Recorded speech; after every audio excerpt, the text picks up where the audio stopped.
کہ یہ سارے کے سارے فارم 47 کی پیداوار ہیں۔ کمشنر راولپنڈی اقرار کر چکے ہیں، اور نہ صرف اقرار کر چکے ہیں بلکہ انہوں نے کہا مجھے پھانسی کے پھندے پہ لٹکایا جائے۔ لیکن یہ تمام کے تمام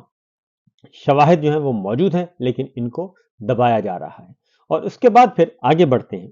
اور جوڈیشری کا بھی بالکل پتہ صاف کر دیا گیا ہے، اور غیر آئینی، غیر قانونی، غیر جمہوری طریقے سے ایک پی سی او ججز بھرتی کیے جا رہے ہیں، اور اپنی پسند کی عدلیہ لائی جا رہی ہے۔ یہ سارا کچھ اس لیے کیا جائے، 26ویں غیر آئینی ترمیم اس لیے کی گئی ہے کہ یہ جعلی نظام جو ہے وہ قائم رہے، اور وہ صرف اس لیے پھر اسی جعلی نظام کے نتیجے میں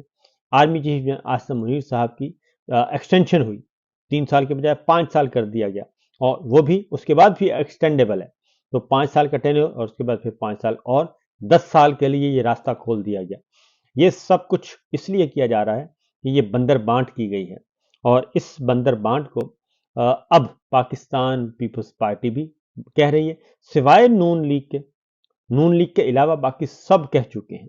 کہ یہ دھاندلی کی پیداوار ہے، اور مسلم لیگ نواز بھی یہ کہتی ہے، وہ بھی کوئی حلف اٹھانے کے لیے تیار نہیں، اور وہ کہتی ہے جیسے ماضی میں الیکشن ہوئے ویسے اب ہو گئے، اور اس طریقے سے یہ سارا کچھ کیا جا رہا ہے۔ تو بہرحال یہ آج پھر اس پہ یوم احتجاج، یوم سیاہ منایا جا رہا ہے، اور آج کیا صورتحال ہے؟ دفعہ 144 نافذ ہے اسلام آباد میں، پنجاب میں، پورے ملک میں ایک ہو کا عالم ہے، اور ایک مسلط فاشسٹ نظام، ایون خیبر پختونخوا کی جو بیوروکریسی ہے اس کے ذریعے بھی جو ہے وہ آرڈر جاری کروائے جا رہے ہیں، اور وہاں پہ پاکستان تحریک انصاف کی حکومت ہے، لیکن وزیر اعلیٰ کو پتہ ہی نہیں ہوتا کہ نظام کون چلا رہا ہے، اور وہاں پہ بھی ڈپٹی کمشنر اور ڈی پی اوز آرڈر جاری کر رہے ہیں، اور دفعہ 144 نافذ کر رہے ہیں، اور لوگوں کو کہہ رہے ہیں کہ آپ نے اس میں نہیں آنا۔ یہ سب کچھ اس لیے کہ ساری کی ساری سیاسی آزادیاں بالکل کر دی گئی ہیں، اس کو بین کر دیا گیا ہے۔ اس چیز کو نہ صرف اندرون ملک بلکہ پاکستان کے باہر بھی اس کو قبول نہیں کیا جا رہا، اور پوری دنیا سے احتجاج ریکارڈ کیا جا رہا ہے، مطالبات آ رہے ہیں، دباؤ بڑھ رہا ہے، اور پاکستان کمزور سے کمزور تر ہوتا جا رہا ہے، اور پاکستان سے نت نئے مطالبات کیے جا رہے ہیں جس سے پاکستان کی قومی سلامتی کمپرومائز ہو سکتی ہے، قومی مفادات کمپرومائز ہو سکتے ہیں۔ اور اب امریکی وکیل ڈاکٹر عافیہ صدیقی کیس میں وہ یہ کہہ رہے ہیں کہ جناب شکیل آفریدی کو دے دیں اور ڈاکٹر عافیہ صدیقی کو لے لیں، یعنی یہ بات کہیں نہ کہیں چل رہی ہے کہ شکیل آفریدی امریکہ کے حوالے کیا جائے، اور ایک دن خبر آئے گی کہ یہ ہو گیا ہے۔ ماضی میں بھی ایسا ہوتا رہا ہے، تو یہ پریشر مسلسل بڑھ رہے ہیں، اور جوڈیشری کے اندر بھی آنریبل ججز خطوط لکھ رہے ہیں، انفارم کر رہے ہیں، آگاہ کر رہے ہیں کہ غیر آئینی اقدامات مت کیے جائیں۔ دوسری جانب پاکستان تحریک انصاف کے چیئرمین عمران خان جو کہ جیلوں میں قید ہیں، اور نہ صرف وہ بلکہ سینکڑوں نہیں ہزاروں کارکنان سیاسی قیدی قید ہیں، رہنما قید ہیں، اور مسلسل ان کو جیلوں میں ڈالا ہوا ہے، اور ان کے ساتھ بھی ظلم کیا جا رہا ہے۔ یہ سارا کچھ اب اس کا نتیجہ کیا نکل رہا ہے؟ آج عمران خان نے کال دی ہوئی ہے، لیکن آج بھی پاکستان تحریک انصاف کو کہیں جلسے کی اجازت نہیں ہے۔ یہ سب کچھ کیوں کیا جا رہا ہے؟ یہ سب کچھ اس لیے کیا جا رہا ہے کہ پاکستان میں اگر جمہوریت بحال ہو جاتی ہے تو تمام کے تمام یہ خاندانی سیاست ختم ہو جائے گی، اور اس خاندانی سیاست کو ختم کرنا مقصود نہیں ہے، اور اس کو بچایا جا رہا ہے۔ تو عمران خان صاحب کے لیے ان پہ بہت پریشر ہے جی، اور ایک واقعہ آپ کو سناتے ہیں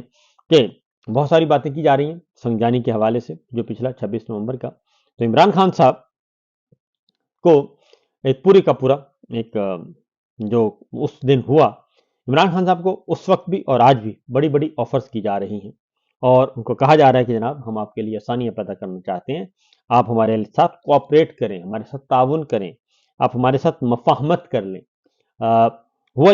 26 نومبر کو اسلام آباد کا قتل عام ہوا، اس میں ایک آپ کو دلچسپ بات سناتے ہیں جی کہ بہت ساری باتیں کی جاتی ہیں کہ وہ 26 نومبر کا جو ہے جلسہ وہ کیسے کال آف ہوا، کیسے نہیں ہوا، قتل عام کا ذمہ دار کون ہے، سنجگانی جانا تھا، ڈی چوک جانا تھا، یہ سب باتیں کی جا رہی ہیں، لیکن جو فرسٹ ہینڈ انفارمیشن ہے وہ یہ ہے کہ اس دن جی 4 لوگوں کو کہا گیا، 4 رہنماؤں کو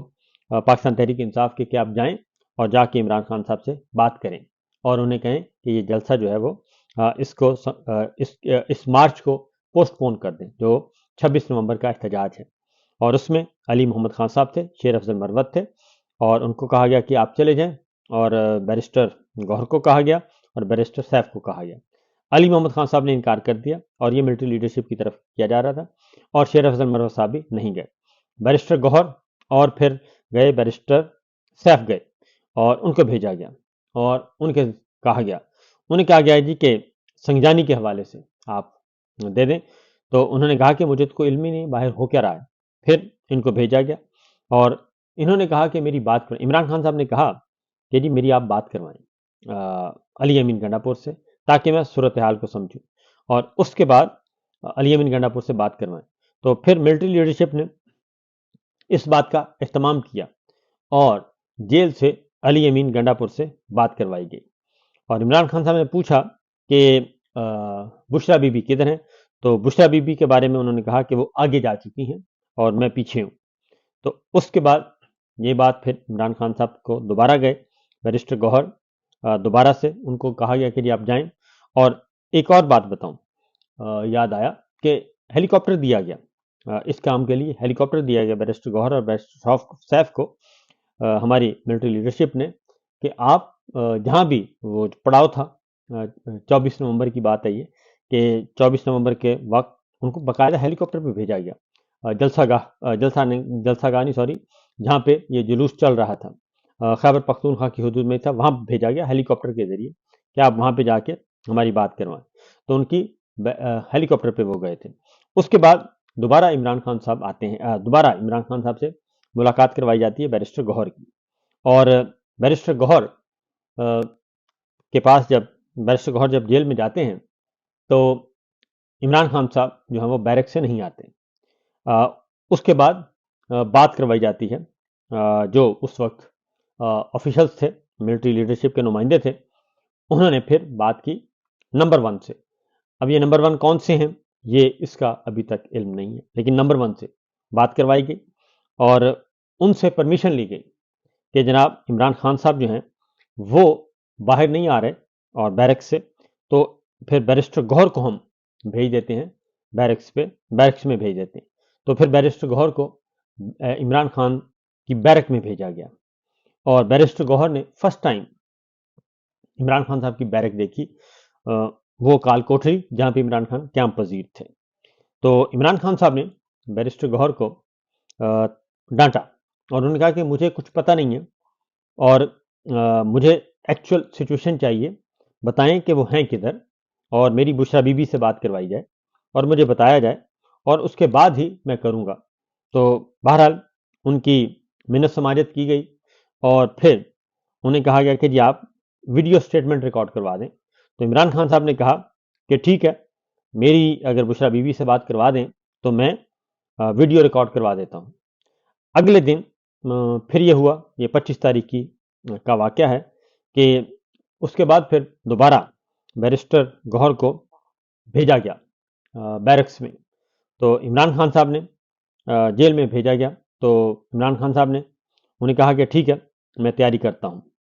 اور وہ تیار ہوئے۔ اور اس کے بعد جی ایک دن پہلے یہ ہوا کہ